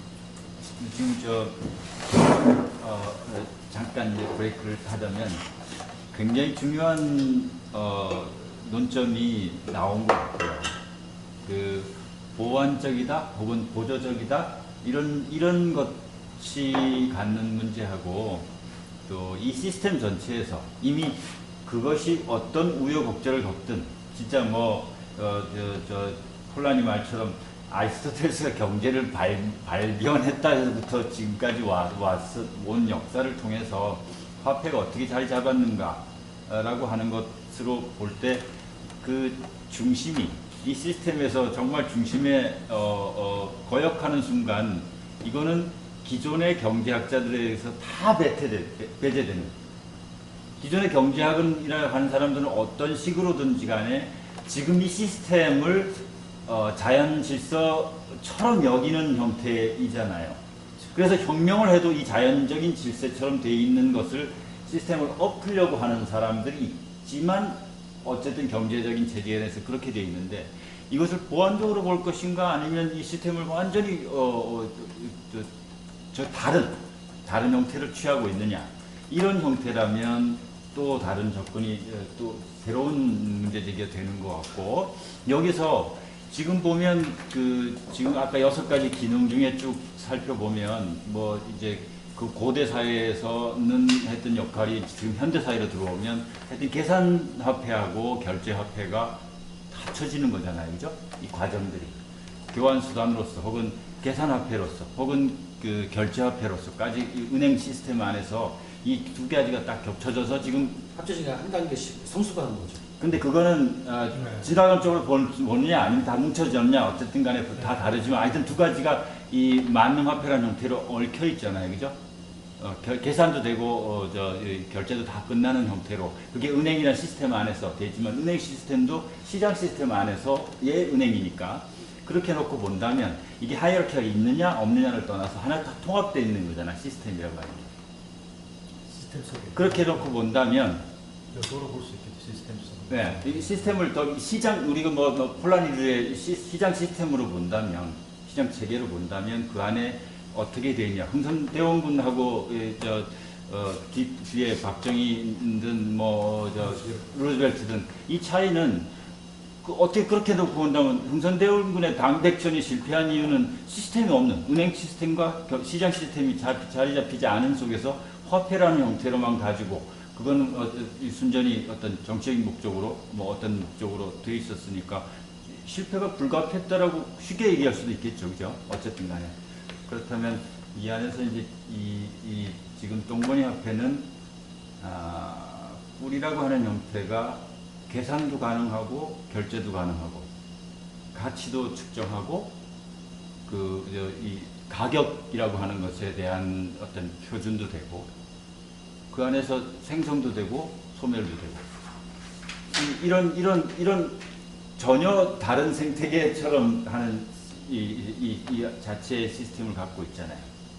이 화폐랑 지금의 현물 화폐, 지금의 이 시스템의 화폐랑도 교환하지 않는 걸로 이것으로 대비되는 것으로 아닌. 그러니까 가령 현물 화폐로 계산이 되고 꿀로 결제되는 방식도 아니고 꿀로 계산되고 현물 화폐로 결제되는 방식도 아니잖아요. 지금 이게 두 개가 섞이지 않는다는 거예요. 저기 시스템이라는 말을 사용할 때 그러니까 아까 왜 하이라키라고 그렇게 표현했냐면 일회 혹은 그런 성격이 존재해 라고 하면 그 다음 단계를 볼 거예요. 그러니까 언제는 지급결제에 기능을 했어요. 근데 언제 지나면 안 됐어요. 그러면 없는 거예요. 지급결제를 못한 거예요. 이게 지속 가능한 보편적으로 그 기능을 완벽하게 수행했을 때 그러니까 중앙은행 시스템이 지급결제 리스크를 예를 들어 은행이 막 이렇게 잘못하고 막 이런 거 있잖아요. 그걸 못하면 와르르 무너지는 거예요. 그 당연하죠. 네, 그렇죠.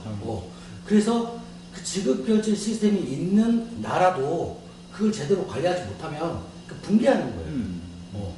그리고 그 다음에 시스템이라고 할 때는 지속 가능해야 돼요. 시스템을 구축했다라고 하는 거는 예를 들어서 똥번이 앞에로 이걸 했어요. 앱으로 결제를 몇 번 했어요. 이 시스템이 아닌 거예요. 아니. 네. 이쪽은 아직 시스템이 아니지. 별도의 시스템이 이거는 존재하는 게 아니에요. 그 우리가 시스템이라는 말을 쓸 때는 네. 내부 충격으로부터 하여튼 어떤 네. 자기가 유지될 수 있는 서스테인을 하는 형태를 갖춰야지 시스템을 하는 거잖아요. 네. 그러니까 이쪽은 지금 아이디어한 단계이고 지금의 이거 구조는 옳은 거든 아닌 거든 어떤 형태의 틀을 가지고 그 자체로 계속 순환하고 있잖아요. 그렇게 시스템이라고 부르는 것이고 근데 이제 이쪽은. 시스템의 말을 여러 가지로 해석할 수 네, 있지만 뭐 그렇죠. 하지만 이제 제가 이해하는 건 뭐냐면 시스템은 코드가 있어야 돼요. 소통이 있어야 돼. 코드가 있고 또 시그니파이라는 툴도 있어야 되고 근데 우리가 어떤 걸 선택할 때 시스템이 이루어지는 거예요. 제가 이해하는 건 그냥 루만식으로 해석을 해서 그러면 시스템은 누군가가 선택을 해서 그 시스템을 택했다면 지속 가능하지 않을 수도 있어요. 제가 이해하는 바는 그런 거죠. 그러면 왜냐하면 시스템이 작동되는 부분과 데인저하고 리스크는 다르잖아요. 시스템에 딱 택해버리면 리스크가 엄청난 화폐 시스템이 있을 수는 있다라고 좀 이해를, 그러니까 연구 단계고 아까 말씀하신 대로 이상적인 단계고 초기 단계라고 한다면 이 동분의 화폐는 시스템에 접근해 갖고 시스템을 가지고 싶어 하고 코드는 뚜렷하지만 리스크가 너무 큰 시스템이라고 좀 할 수도 있지 않느냐라고 제안을 그걸 드리고 향해서 나아갈 수 있는 거죠, 그런 그죠? 거죠. 네. 아직 지속 가능한 시스템은 아니지만 초기 단계 시스템이라고는 할 수 있지 않느냐. 저는 그 교수님 이 말씀 중에서 이제 듣다 보니까 이게 뭐 아까 당백전도 그렇고 뭐 기축통화하면서 이제 했던 뭐 미국의 $1달러도 그렇고 결국 제가 이해하는 거로는 이 화폐라고 하는 것은 그것을 발행하는 자가 그것을 대통령이든 뭐든 이걸 관철시킬 수 있도록 하는 강제적인 힘이 있지 않으면 어차피 그게 화폐로서 힘을 제대로 발휘할 수 없게 된다라고 하는 거로 일단 이해가 있고요. 네, 그렇게 본다면은 그렇잖아요. 누가 뭐 어떻게 발행하든 뭐에 근거하든 돈에 뭐 금에 근거하든 은에 근거하든 뭐 신용에 근거하든 신념에 근거하든 그것을 만들어 놓으면 그것을 관철시킬 수 있도록 하는 어떤 힘이 작용을 하고 있어야 되는데 그게 일종의 국가가 하는 형태는 그것이 어떤 뭐 군사력이 됐든 뭐 정치 권력의 힘이 됐든 뭐 그걸 국가대로 만들 수 있는 실력이 됐든 이걸 가지고서 관찰을 시킬 수 있다면 그러면 그러한 그 국가 체계에 근거하지 않은 형식으로 화폐를 발행할 때는 그 힘을 어떻게 발휘할 수 있을 것인가 라고 하는 문제가 굉장히 중요한 문제입니다. 네. 예, 그래서 이제 그 부분을 조금 이따가 좀 잠깐 말씀드리려고 했는데 저는 국가를 아나키로 보는 거거든요. 이 동분화폐는 아나키즘으로 가야 된다라고 그냥 제가 이해하는 데서 그런 거예요. 아나키는 뭐냐?